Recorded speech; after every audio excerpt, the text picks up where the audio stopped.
Hello guys, welcome to my YouTube channel. आज मैं अपने एसएससी सीजीएल एग्ज़ाम के बारे में रिव्यू दूंगा आपको। तो मेरा एग्ज़ाम जो था वो 23 तारीख को था, और जो मेरा सेंटर था वो नोएडा सेक्टर 80 था, जो कि आदर्श परीक्षा केंद्र के नाम से है। और मेरी जो शिफ्ट थी वो शिफ्ट मेरी थर्ड शिफ्ट थी, इवनिंग वाली, जो कि स्टार्ट थी 4 बजे से 5 बजे तक। तो मैं आपको थोड़ा बहुत सेंटर के बारे में बता देता हूँ कि ये सेंटर जो है इसकी कंडीशन कैसी थी।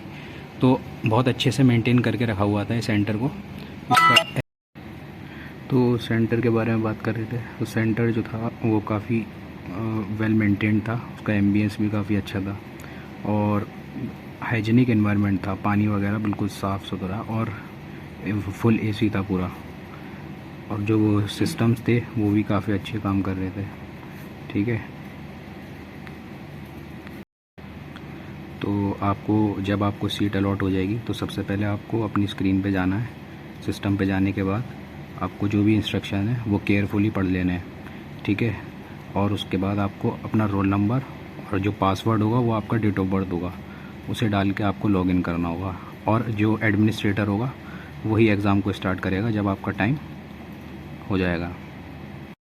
तो चलिए क्वेश्चन पेपर को डिस्कस कर लेते हैं। तो सबसे पहले मैं अपने अटैम्प्ट्स बता देता हूँ। तो मैंने 87 अटैम्प्ट करे आउट ऑफ 100, और इसका जो बाइफरकेशन मैंने किया है, तो रीजनिंग में तो मैंने 25 आउट ऑफ 25 करे।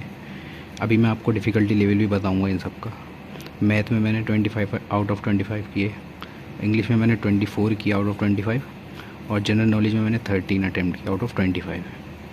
ठीक है, तो मेरा जो पैटर्न है वो इसी तरीके से है। मैं सबसे पहले रीजनिंग करता हूँ, उसके बाद मैथ करता हूँ, फिर इंग्लिश करता हूँ, फिर जीके करता हूँ। ये पैटर्न मेरा हमेशा से सेट है, चाहे मैथ टफ़ आए चाहे मैथ आसान आए, तो मैं एक पैटर्न को फॉलो करता हूँ।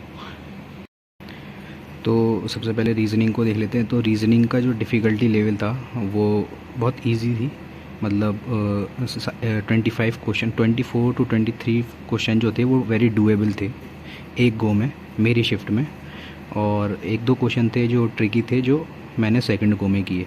तो इसको मैं इजी डिफ़िकल्टी लेवल दूंगा। उसके बाद मैथ्स में जो था वो हमारे पास, मतलब जो रीजनिंग थी हमारी वो टीसीएस से भी लो लेवल वाली थी, मतलब इजी थी। और मैथ जो थी हमारी वो इजी टू मॉडरेट ही बोलूँगा मैं, इजी टू मॉडरेट। और इसमें भी हमें 3 से 4 सवाल जो थे वो थोड़े अच्छे सवाल थे, मगर वो भी डूएबल थे। अगर जो तैयारी कर रहा है पिछले 1-2 साल से एसएससी की, वो इजीली कर लेगा उसे। तो ये भी इजी टू मॉडरेट था। इंग्लिश पे आते हैं अब। तो जैसा कि आपको पता ही होगा कि इंग्लिश का पेपर जो है थोड़ा मॉडरेट टू हार्ड लेवल का बन रहा है, मॉडरेट टू हार्ड। तो इसमें क्या था, हमारे पास जो क्लोज टेस्ट था, मेरी शिफ्ट में क्लोज टेस्ट आया था जो कि काफ़ी हार्ड था। मतलब लेंदी भी था और हार्ड भी था, मतलब जो उसकी लैंग्वेज थी वो काफ़ी हार्ड थी। तो उसमें जो है इतनी आसानी से हमें ऑप्शन सेलेक्ट करने में दिक्कत हो रही थी कि हम कैसे सिलेक्ट करें।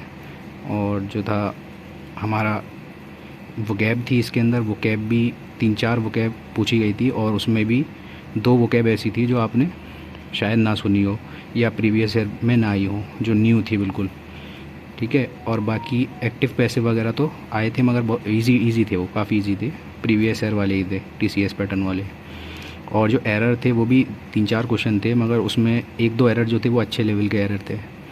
ऐसे ही जंबल सेंटेंसेस दे रखे थे, तो वो भी एक सवाल था मेरे शिफ्ट में, वो भी अच्छा था। मतलब ओवरऑल जो था वो इंग्लिश मॉडरेट टू हार्ड थी। तो नेक्स्ट चलते हैं जीके की तरफ। तो जीके में मेरे अटैम्प्ट 13 थे, जो कि काफ़ी कम है, और मुझे भी ऐसा लगता है कि मेरी जीके जो है वो इतनी ठीक नहीं है। तो इसमें जो था, मैं इसका बाइफरकेशन आपको बता देता हूँ किस तरीके से था। इसमें जनरल साइंस में से कोई एक भी क्वेश्चन नहीं दिखा मुझे अपनी वाली शिफ्ट में। जो फिज़िक्स, केमिस्ट्री और बायो में से एक भी सवाल नहीं दिखा मुझे। और करंट अफेयर से 2-3 सवाल थे, मगर स्पोर्ट्स से थे वो, मगर समझ नहीं आए वो क्या थे, तो वो मैंने अनअटेम्प्टेड छोड़ दिए। इसी तरीके से 4 से 5 सवाल जो थे क्वेश्चंस वो हिस्ट्री के थे। एंशिएंट का पोर्शन ज़्यादा था, मैं सिर्फ इतना ही डिस्क्लोज़ कर सकता हूँ। और 2 से 3 क्वेश्चन ज्योग्राफी के थे। बाकी जो फॉर अ चेंज जो है वो इसमें ये है कि आपके पास इकोनॉमिक्स से आपको ज़्यादा क्वेश्चन मिल रहे हैं। तो ये चीज़ चेंज हुई है। पहले टीसीएस जो था इतना इकोनॉमिक्स नहीं पूछा करता था, मगर अभी जो न्यू वेंडर है ये इकोनॉमिक्स के क्वेश्चंस हर शिफ्ट में अच्छे आ रहे हैं। तो आप आगे आपकी शिफ्ट अगर है तो आप इकोनॉमिक्स को थोड़ा सा रिवाइज़ कर जाएं ठीक से। और बाकी पॉलिटी के 2-3 सवाल थे, इसमें से 1-2 सवाल डुएबल थे, वेरी इजी क्वेश्चन थे, तो वो देख लीजिएगा आप। मगर आर्टिकल्स वगैरह जो थे वो 200 और 300 के फॉर्म में ही थे। कोई भी आर्टिकल ऐसा नहीं था जो फंडामेंटल राइट्स या डीपीएसपी या पार्ट 5 पार्ट 6 से रिलेटेड हो, सब उसके आगे ही थे। और 2 से 3 सवाल एस्थेटिक जीके के थे। उसमें बाइफर्केशन कुछ ऐसे था कि बुक्स एंड ऑथर्स था, एक फोक डांस का, म्यूज़िक का सवाल था। तो इस तरीके से और बुक्स एंड ऑथर्स करंट से पूछा गया है। बाकी 2-3 सवाल जो है वो मिसलेनियस में मैं डाल दूँगा, वो मेरे भी समझ नहीं आए किस तरीके से सवाल वो फ्रेम किए गए थे। तो कुछ ऐसा रहा था। और स्टेटमेंट वाइज अगर हम देखें तो स्टेटमेंट के 4 से 5 सवाल थे सिर्फ। ऐसा नहीं था कि पूरा पेपर ही सिर्फ स्टेटमेंट बेस्ड जीके का है, ऐसा नहीं था। जिसने भी बताया वो गलत बताया। तो ज़्यादा सवाल नहीं है, मेजॉरिटी में हमारे पास वन लाइनर सवाल ही हैं।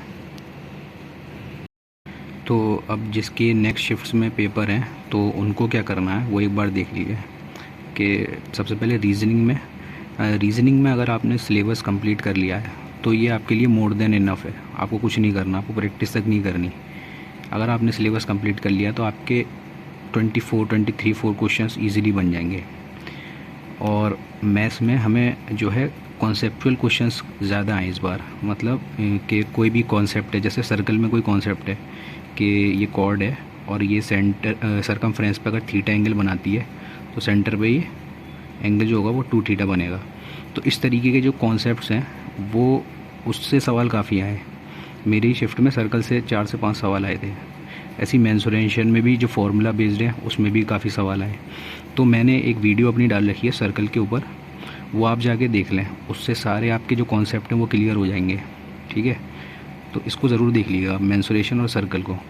तो इस पर कॉन्सेप्चुअल सवाल आ रहे हैं, फार्मूला बेस्ड डायरेक्ट सवाल आ रहे हैं, कोई ऐसे घुमा के नहीं पूछ रहा। और प्रॉफिट एंड लॉस और परसेंटेज, इसको थोड़ा सा देख ही जाइएगा। ठीक है, एक पार्टनरशिप का भी सवाल आया था, थोड़ा अच्छे लेवल का था, तो उसको भी आप देख सकते हैं चाहे तो बस आपको सिर्फ फार्मूला रिवीजन करना है मैथ्स में। जो भी कॉन्सेप्ट है, जो मैंने वीडियो बनाई है वो आपको एक बार देख जानी है 2x पे स्पीड पे लगा के, तो आपका एक सवाल भी नहीं छूटेगा उससे। उसके बाद जो इंग्लिश में हमारे पास, इंग्लिश में आपको जितने भी रूल्स ऑफ ग्रामर्स हैं वो आपको पढ़ के जाने हैं। ठीक है, ताकि आपका एरर आप अच्छे से बना सकें। और जो एक्टिव पैसिव है और नरेशन है, जो अच्छे लेवल के हार्ड लेवल के जो क्वेश्चन है, कोई भी यूट्यूब पे वीडियो उठाइए, आप उसको देख जाइए।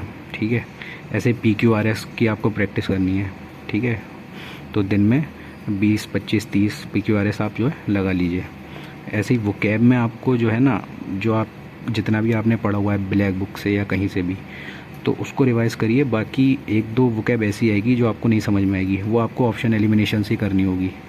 ठीक है, तो ऑप्शन एलिमिनेशन में थोड़ा सा आपको बता देता हूँ कि मान लीजिए कोई वोकैब दे रखी है और 4 ऑप्शन दे रखे हैं, तो कभी कभी ऐसा होता है कि 3 ऑप्शन बिल्कुल सिमिलर होते हैं। जैसे मेरी शिफ्ट में भी एक क्वेश्चन था, तो 3 ऑप्शन बिल्कुल सिमिलर थे, एक ऑप्शन थोड़ा अलग था, तो मोस्ट प्रोबेबली वही आंसर होगा। तो ऐसे आप गेस वर्क कर सकते हैं। ठीक है, तो अब जीके में जो है आपको सिर्फ रिवाइज़ करना है जितना आपने पढ़ा है। ठीक है, और करंट अफेयर्स पढ़ने की ज़रूरत नहीं है। ठीक है, अभी जो पैटर्न शिफ्ट हुआ है इन दिनों में, तो करंट अफेयर्स के सिर्फ 2 से 3 सवाल थे मेरी शिफ्ट में, जो 23 तारीख को थी। और उसमें आपको जो है ऐसा सवाल नहीं मिलेगा जो आप कर सकें करंट अफेयर्स में कहीं से भी, यूट्यूब से पढ़ के या कहीं मैगज़ीन से पढ़ के। वो बिल्कुल अलग ही सवाल था। ठीक है, तो बस आपको सिर्फ इतना ही करना है जितना मैंने बता दिया अपनी वीडियो में। तो इसमें थोड़ा सा मैं एक बात और बताना चाहता हूँ। जैसे जो इंटरफेस है ना, उसमें थोड़ा सा एक चेंज आ गया है कि जैसे हमें सेक्शन 1 से सेक्शन 2 पे जाना होता है तो हम नेविगेट कर सकते हैं ईज़िली इसमें भी। तो अगर हमें सेक्शन 1 से सेक्शन 2 पे जा सकते हैं, और सेक्शन 2 से 3 मतलब हम सेक्शंस के थ्रू नेविगेट कर सकते हैं। मगर हो क्या रहा है कि मान लीजिए सेक्शन 1 का जो लास्ट क्वेश्चन है, क्वेश्चन नंबर 25, तो इसके बाद हम जब सेव एंड नेक्स्ट का ऑप्शन आता था तो हम नेक्स्ट सेक्शन पे चले जाते थे। मगर इसमें ऐसा नहीं है। इसमें जैसे ही हम 25 क्वेश्चन को सेव करेंगे तो उसके बाद जो है हम जो है सेकंड सेक्शन पे जो है नेविगेशन बार के थ्रू ही जा सकते हैं, मतलब सेव एंड नेक्स्ट का कोई ऑप्शन नहीं है इसमें, तो इसको थोड़ा सा ध्यान रखिएगा आप। तो बस यहीं पे ये वीडियो एंड होती है।